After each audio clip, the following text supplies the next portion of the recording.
Hey, everybody, welcome to the Buffalo Plus YouTube channel. I'm Mike Catalano. Thanks for being with us. Make sure to subscribe, like, and comment when you get a second. Hey, look, we've got somebody special on with us this week. The Bills taking on the Houston Texans.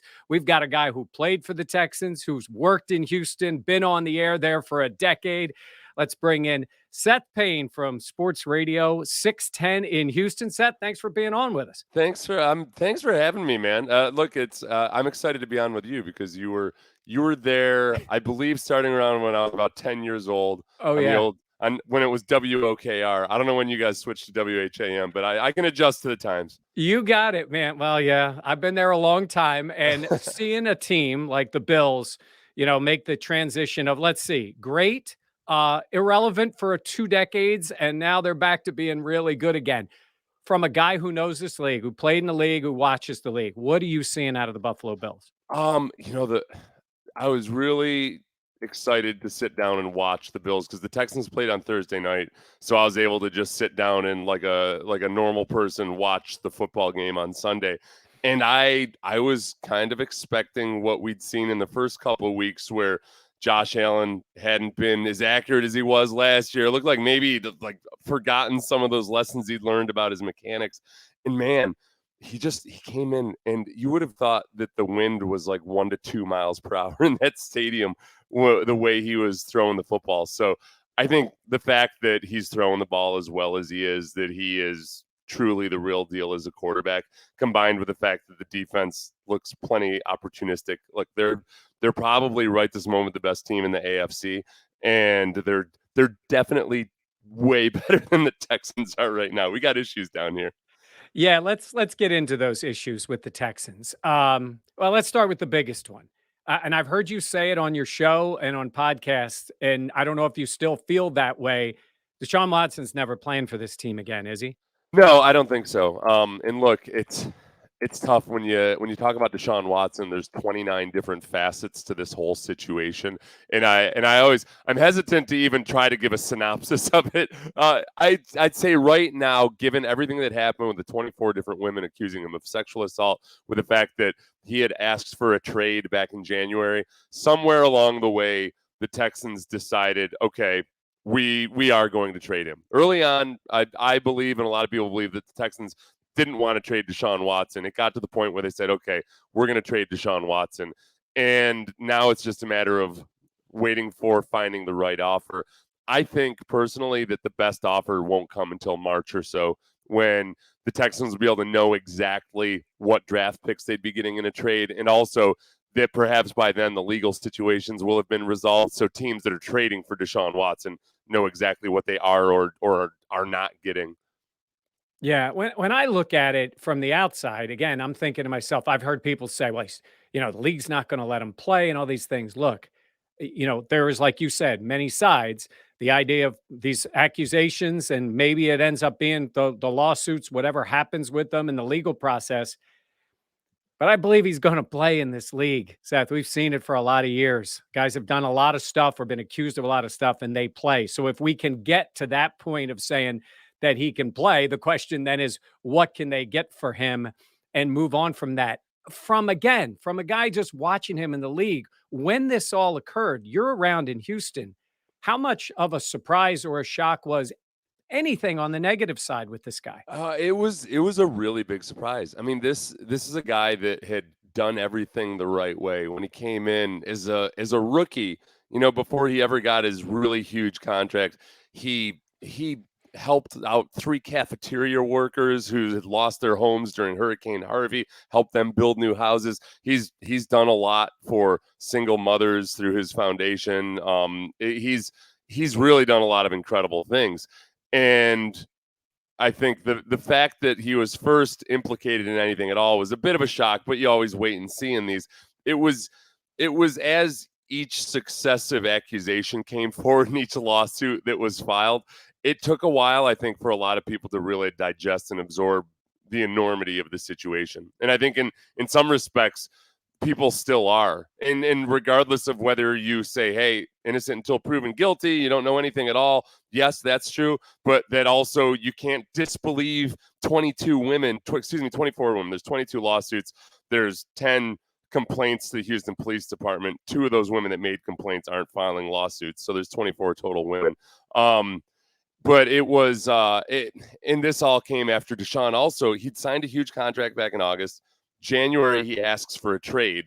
That was enough drama in and of itself. With the Texans had a whole lot of other drama in the locker room during the season, and then you heaped all of this on top of the already existing drama, and it's really been like almost like clockwork. Like every month or two in Houston, some huge bomb drops.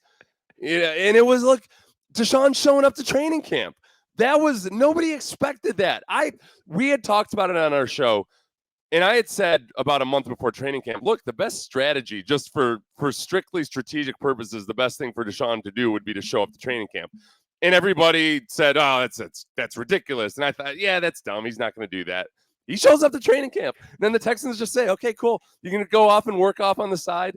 And the whole world said, "Well, that's just too weird. It's not going to last."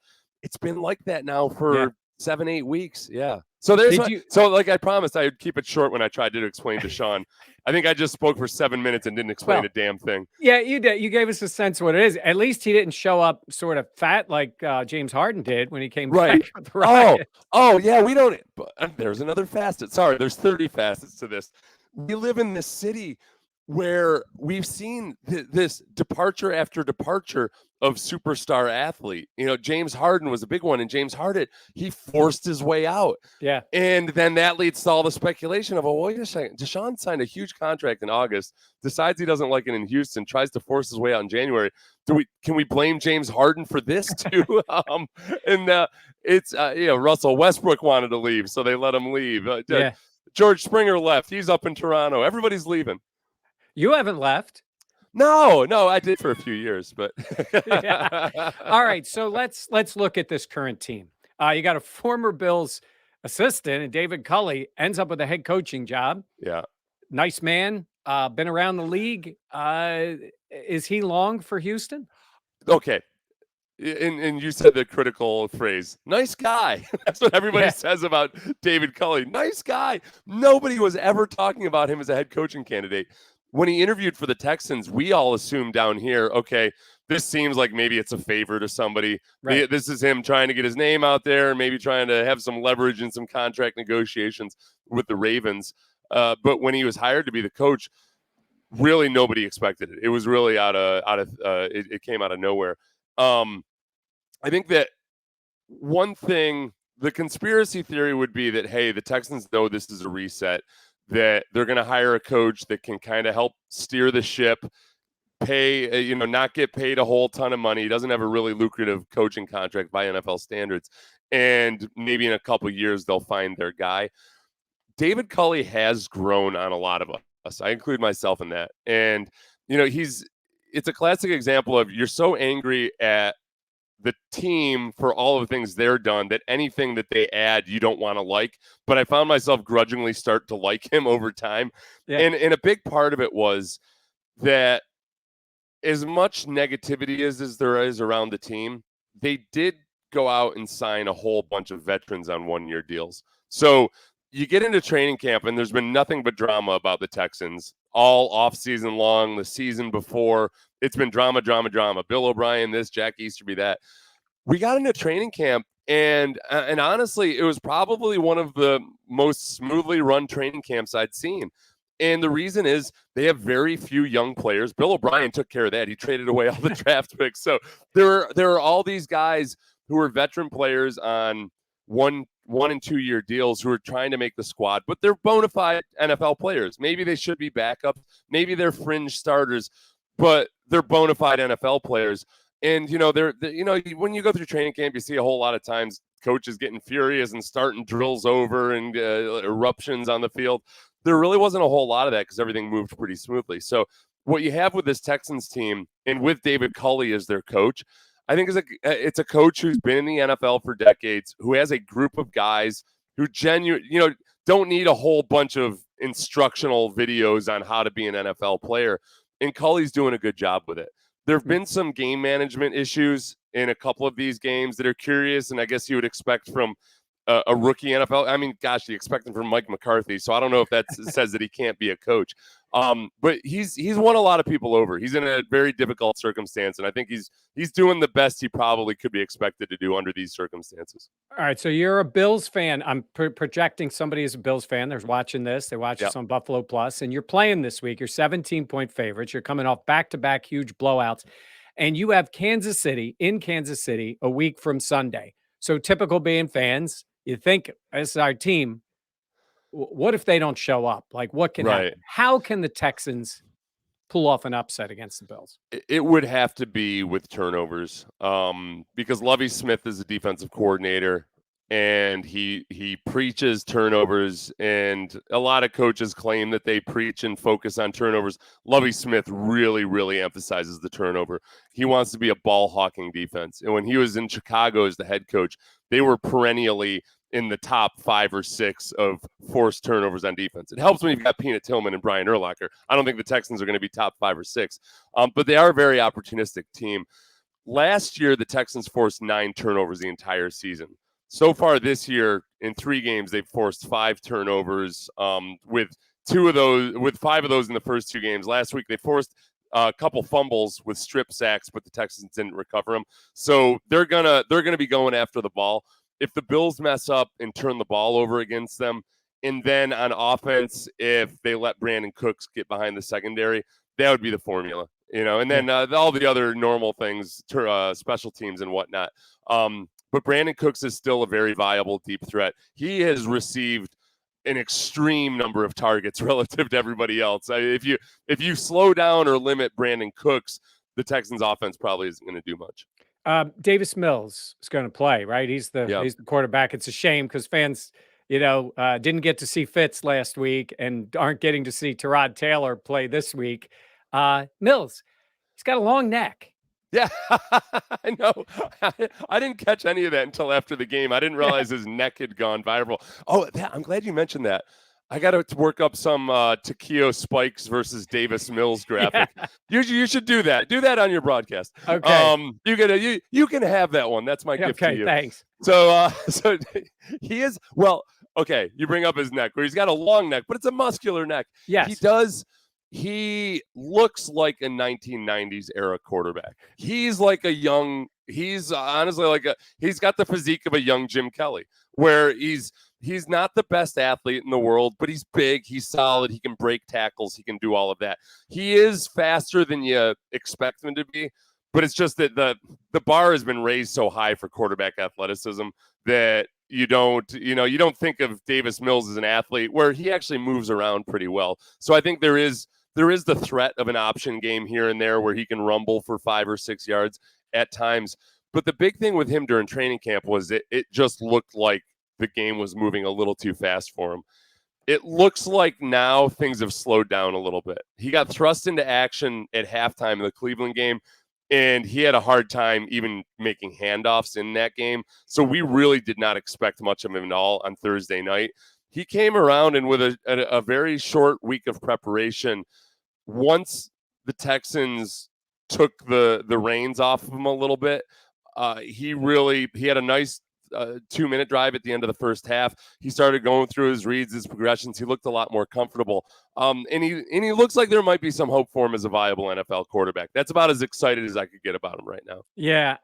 When you look at this game for the Bills defense, you talk about turnovers, and Leslie Frazier, a guy who interviewed with the Texans, who has done a phenomenal job this year, is the most soft-spoken member of the 1985 Super Bowl Shuffle Bears that you can imagine. He's the only guy that doesn't yell and scream, it seems like, from that team.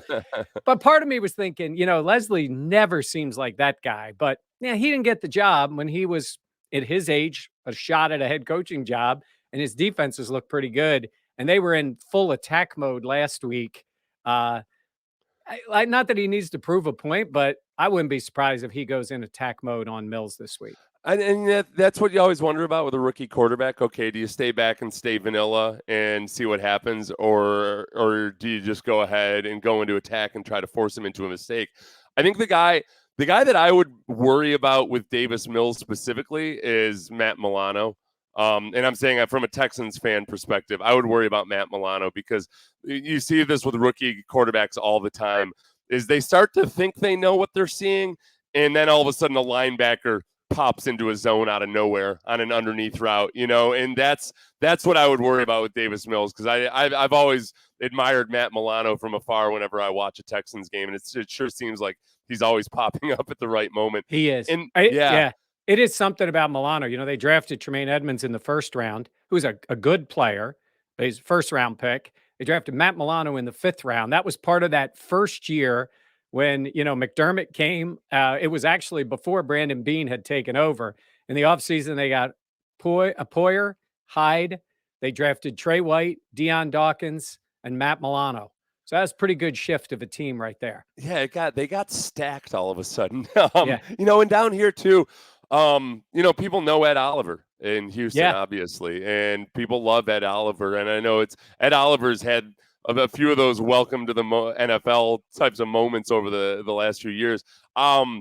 It seems for a guy like him, who's not the conventional body type of an NFL player, sometimes it can take a little while for him to figure out what he can and can't do. And especially, he was able to, in that conference, kind of bully people and get away with not using his hands properly all the time and just kind of bulldozing people. And you've seen him start to make that transition to realize exactly how much more technically sound he needs to be in the NFL. All right. So speaking of a transition, you were just talking about, playing the defensive line in that position. So that's what you did in this league, drafted. In fact, let's take a second. We're going to bring you back right here to a big day for you. No matter how many times Seth Payne's family sees it, the reaction is still the same. It's Jacksonville! First of all, I'm excited to get picked, and then I'm really excited to go to Jacksonville. They're a team that really showed the most interest, and so there you are. Kid's face is huge. That was the story we did. Our Rich Becco's reporter came out with your family, drafted in the fourth round by the Jags. What were you thinking in that moment? I was just relieved. It's such a long process when you have to sit through the first round. And I think back then it was the first 3 rounds on the first day and then 4 through 7 on the second day. And I was right there where I was being told I might go anywhere from late second round to somewhere in the 5th round. So all the way through the second and third round, I'm taking calls and I'm hearing stuff. And I guess what you would never expect is that guys that are waiting in the draft have usually had a good amount of athletic success in their life, but with each pick, it's a rejection. It's like, oh no, we don't like you. We like this guy. So for a bunch of guys that are used to getting picked first, in the pickup game or whatever, it's a little bit different. Now I came from a smaller school, so I didn't have the expectations of a lot of guys from an Alabama or something like that. But it's a long, long day. And then when you've got all those people waiting around too, you feel like you're letting them down when you're not getting drafted. And you start going through like, oh boy, what happens if I don't get drafted at all? It's going to be really embarrassing. So luckily that the Jaguars put me out of my misery in the 4th round. All right. So Victor High School, go to Cornell. I'm going to ask you about that in a minute. And you get in the NFL. Now, 4th round pick. I got your numbers here. 121 games, 98 starts, 3 playoff games. And if not mistaken, you were in the game, Dan Marino's last game, right? For the Dolphins? That's right. 62-7. Yep. It was Jimmy Johnson benched him in that game, and because he was a mess. The Dolphins had played in Seattle the week before the previous playoff game, or the week before at the end of the regular season, I think, right? And then he just beat him up in practice. So they came in and they were a mess of a team. So we just crushed them. And poor Dan Marino was throwing up ducks all over the place. And I grew up a Bills fan. I didn't like Dan Marino, but I felt bad by the 4th quarter that poor Dan Marino, just his last game and his last memory of playing in the NFL would be as just this completely ineffective quarterback. But it also, it felt a little bit good. It did. Okay. I went through some other numbers for you. 17 and a half career sacks. How much do you remember about them? Because I believe I have the name of every quarterback you sacked in the NFL. Oh, really? I wanted, first of all, your first sack Okay. was considered a half a sack, I believe. Okay. Do you remember who that was against? I have no idea who Well, was how it. many- Wait, was how- it somebody from either Kansas City? No. Half a sack against Neil O'Donnell. Oh my gosh. Okay. Okay. How many quarterbacks you sacked 17 and a half? Okay. Do you remember anyone specifically? And do you remember who the biggest name quarterback, any ones you can remember, biggest name quarterbacks you got? Peyton Manning was the You biggest got Peyton? one. Yes, Yep. Peyton And Manning. I felt really excited about that one because I got it like right up the gut. He just 2005. Yep. Yeah, he didn't expect it. Let's see. Beyond that, Steve McNair, right? Yes, Steve McNair. Yep. Steve McNair. I know I missed Brett Favre. You did. That one still haunts me. Rich Gannon? Did not get Rich Gannon. Nope. This is I can't imagine what You it's like got for this somebody guy- like Bruce Smith. You got this guy twice. You got three guys twice. You got McNair Okay. twice. Okay. This guy was playing for the Bengals. Used to be with the Lions for a while in the Dolphins. You got him twice. You got a Jaguars quarterback twice, who's still in the league coaching. Well, Byron Leftwich. Okay. Byron Leftwich. Yeah. Yes. Yes. You got. So here's your list. You got your first full sack. Jeff Blake. Oh, okay. I remember that. You now. got 2 against Scott Mitchell, 2 against McNair. You got Randall Cunningham when he was with Yeah. the Ravens. Yeah, that's right. You Yep. Deceptively Fast podcast Yes. tracked down Randall Cunningham. That's exactly right. That's one of the guys I say. That's one of the names I drop when I when I want guys to think I'm really, really old. That and Mark. I think I tackled Marcus Allen once too. When people find out I played against Randall Cunningham and Marcus Allen, they lose their mind. You got Quincy Carter, Aaron Brooks, Jake Plummer, Matt Hasselbeck, John Navarre, Arizona. Oh, Dante yeah. Culpepper. And you got Dante. 17 I got some and a pretty half. good athletes You there. did. I think that's the element of surprise there. Boy, you're right. I got to start trumping that up in the Deceptively Fast podcast. Yes. When there's some real, well, now Peyton Manning, this guy Right. maybe. Well, that's the ironic one. But he That's got the rid of guy the I had ball, to though. sneak up on. Yes. I think the other guys, I think a lot of those other guys, and I'm thinking back to a lot of those sacks, it was stuff where I was pursuing from the inside out, and they probably underestimated how fast I was, and they figured they could just roll out easily. And I did have a lot of like diving at the ankles type of sacks. But you could listen, unless somebody's going to look it up, like I Yeah. did with the numbers, unless you're going to look up the video, you just say it was a stunt. You crashed around the end. You came flying in, went for the strip sack, and you got him, right? Yeah, They don't know. yeah. You can brag about it a little bit. Okay. I wanted to ask you this. Your career at Victor and then going to Cornell, what moment are you thinking, I'm an NFL guy? It's a really good question because I was thinking about it the other day. I was trying to reconstruct it in my mind.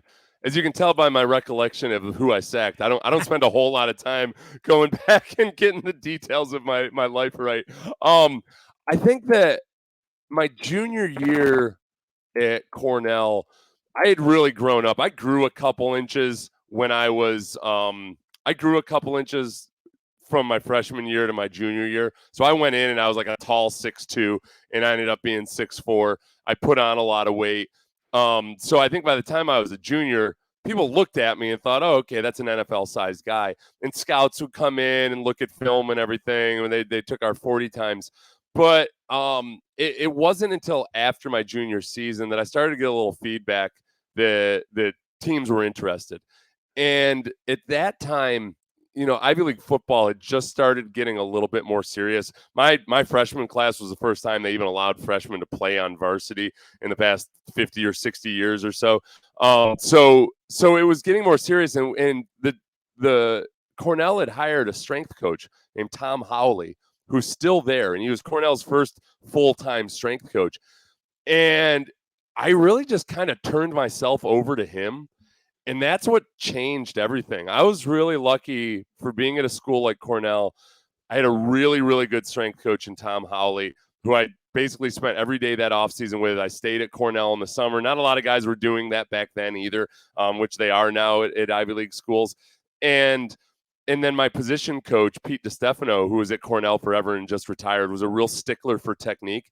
So I was for being in a place that at the time hadn't had anybody drafted out of the Ivy League in over a decade, I had a couple of really good mentors, and I was in just the right circumstance to where guys told me I could do it, convinced me I could do it, and then kind of showed me the way. And so is that process, like really just in the course of one spring of my junior year, where where it seemed real and it seemed like something that I should really go after. Yeah. When you think about Ivy League guys, of course, we had Fitz here forever, and everybody loves Fitz.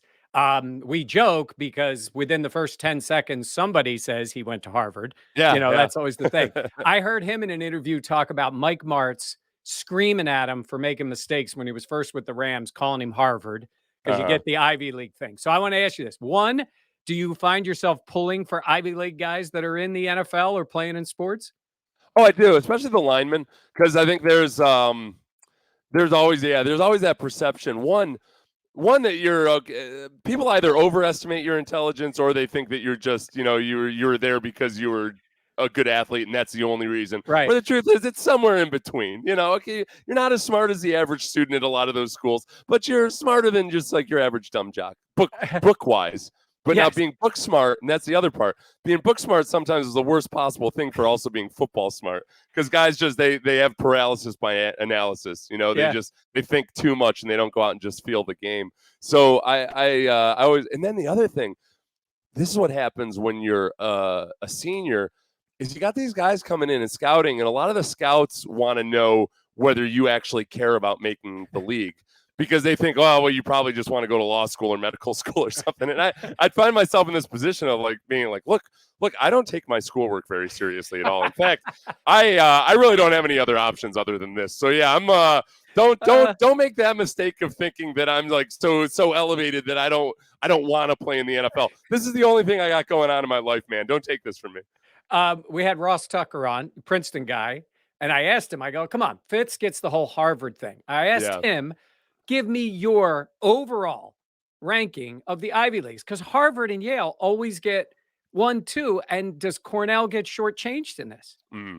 Well, yeah. Well, Ross would tell you yes, because we have him on weekly on our radio show down in Houston, and we go back and forth a good amount.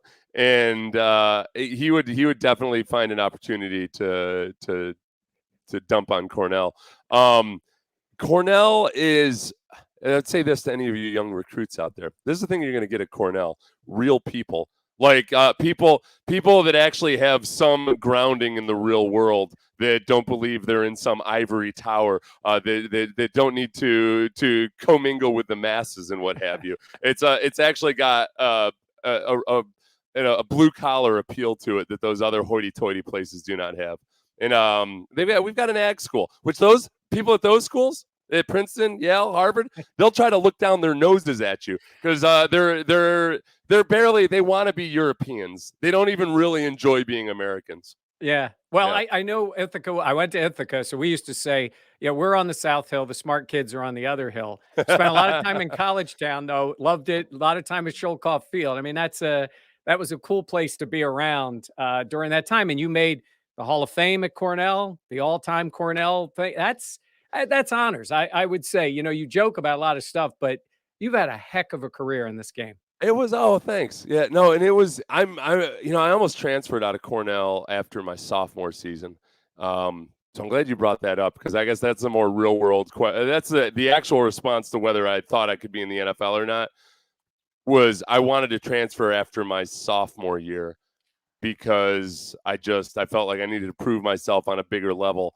And my coach, Pete DiStefano, who I told you about, the thing that got me to stay at Cornell was Pete DiStefano telling me that he loved me, and if I went somewhere else, he'd cheer for me every Saturday, and he wanted what was best for me.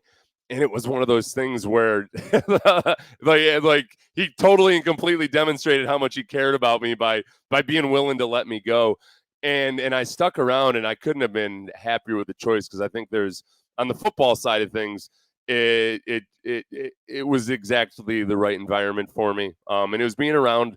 The best thing about playing at a school like Cornell is that you're around guys that 100% want to be playing college football. Where at a lot of big time programs, those are kids who are almost preordained from the time they were ninth graders that's what they were going to be doing, and they got scholarship offers when the 3 years before they showed up on campus. Yeah. And it's not like that with guys at some of the smaller schools. And so it's fun to be around those guys that are really hungry just to win football games. Yeah, and to end here, if I could circle back around, yesterday we had some with Brian Dable on, who, by the way, that man should be a head coach in this league, and maybe even Houston could be a candidate depending on what they do. But his grandmother passed away, and he was very close with her, and the players sort of rallied around that. And he's very close with Josh Allen. And when you just said that about your coach, it was interesting to hear Brian yesterday say the players don't care how much you know until they know how much you care. Yeah, yeah. And he believes that. And Yeah. you got Josh Allen in the news conference saying, I love Brian Dable. Like, he means so much to him. And I think sometimes fans don't realize, even within a coaching staff or a training staff or something, how much that personal and interpersonal connection, they just see numbers, they see a guy. But sometimes that's the trigger, a guy like Josh Allen, to know that they cared about him and they were going to support him to get him to this point, because not every team does that. No, and it's I think more and more we're in an era of football where a lot of coaches just want to be X's and O's geniuses. They grew up with Madden, they grew up with all these other things, and sometimes they lose that human side of it. That some of the greatest coaches of all time haven't been the smartest strategic coaches. They've been the guys like Jimmy Johnson, who are just really, really good with people. They've been Marv Levy, who's a special teams coach. It's but man, nobody was better with people than Marv Levy. Nobody understood mature men who played football better than Marv Levy. And yeah, I think some guys remember that, or some guys realize that, and some guys don't quite get it. Yeah, it takes some work and it takes some trust, but I think, the good places, and we've seen it fail here in Buffalo for years, and they seem to have gotten it right. And it's kind of funny that after all these years, Buffalo is now one of those places. They're one of those places that other teams want to emulate, and it's really been quite a transition. That's what I try to tell people down here when people are feeling completely forlorn about the state of the Texans and the franchise and ownership and all of that. The thing to remember about football teams is that even though they are multi-billion-dollar enterprises, they're small entities. They're small businesses. You're talking a couple hundred people or so total, from all the players up through front office staff, marketing, and all of that. And because of that, the turnaround is sometimes just 2 or 3 key people. Maybe sometimes just one key person. And how long ago were they saying that the Paculas just didn't know what they were talking about, or how to run an NFL franchise? You hire a couple of the right people, and all of a sudden you look like a genius. So that's the lesson of the Bills. It's just a few key people go a long, long way. Yeah, and to tie it to the Texans, it's funny. A guy like Tyrod Taylor, who, ended up being just a very short part of this, but for that year, he was a really good guy for McDermott to get his feet wet, to have him in there. They ended up making the playoffs, and then he moved on. But it doesn't always happen with the guy right away, and Josh wasn't the guy right away. So again, for the Texans, they get the right guy in there, and you start building that. He may end up being different people, but it looks like it can work. If it can happen in Buffalo, it can happen anywhere. Yeah, it's just, you just don't want it to take as long as it took in Buffalo. That's the problem. Yeah. Yeah. All right. Well, we really appreciate it. Let people know, especially people in Western New York who have the connection to you, where they can hear you, what you got going on. Well, sportsradio610.com. If you look at us on the Odyssey.com app, AUDACY. But I guess the more accessible one, the more national-oriented one is my podcast, the Deceptively Fast Podcast with Seth Payne, which you can find everywhere, just about everywhere. And the Twitter feed is at Seth C. Payne. And on Instagram, I'm trying to be on Instagram too. That's at Seth C. Payne on Instagram. Yeah, also. The Aaron Rodgers tweet the other day. I believe about looking like Meeting the dad after the divorce was spectacular. He's Yeah, it a was great follow. It's a great follow. yeah, at Seth C. Payne. I try to be. I've slowly tried to. I keep trying to step away from Twitter for my mental health, but it always reels me back in.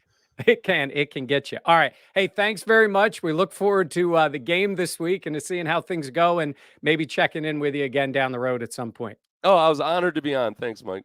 All right. Thanks. And remember, for all of you, thanks for being on the Buffalo Plus YouTube channel. Make sure to subscribe, like, and comment, and we will be back with you. And remember, every Thursday night, we are on live, 7 o'clock for Buffalo Plus Live. We'll see you again the next time.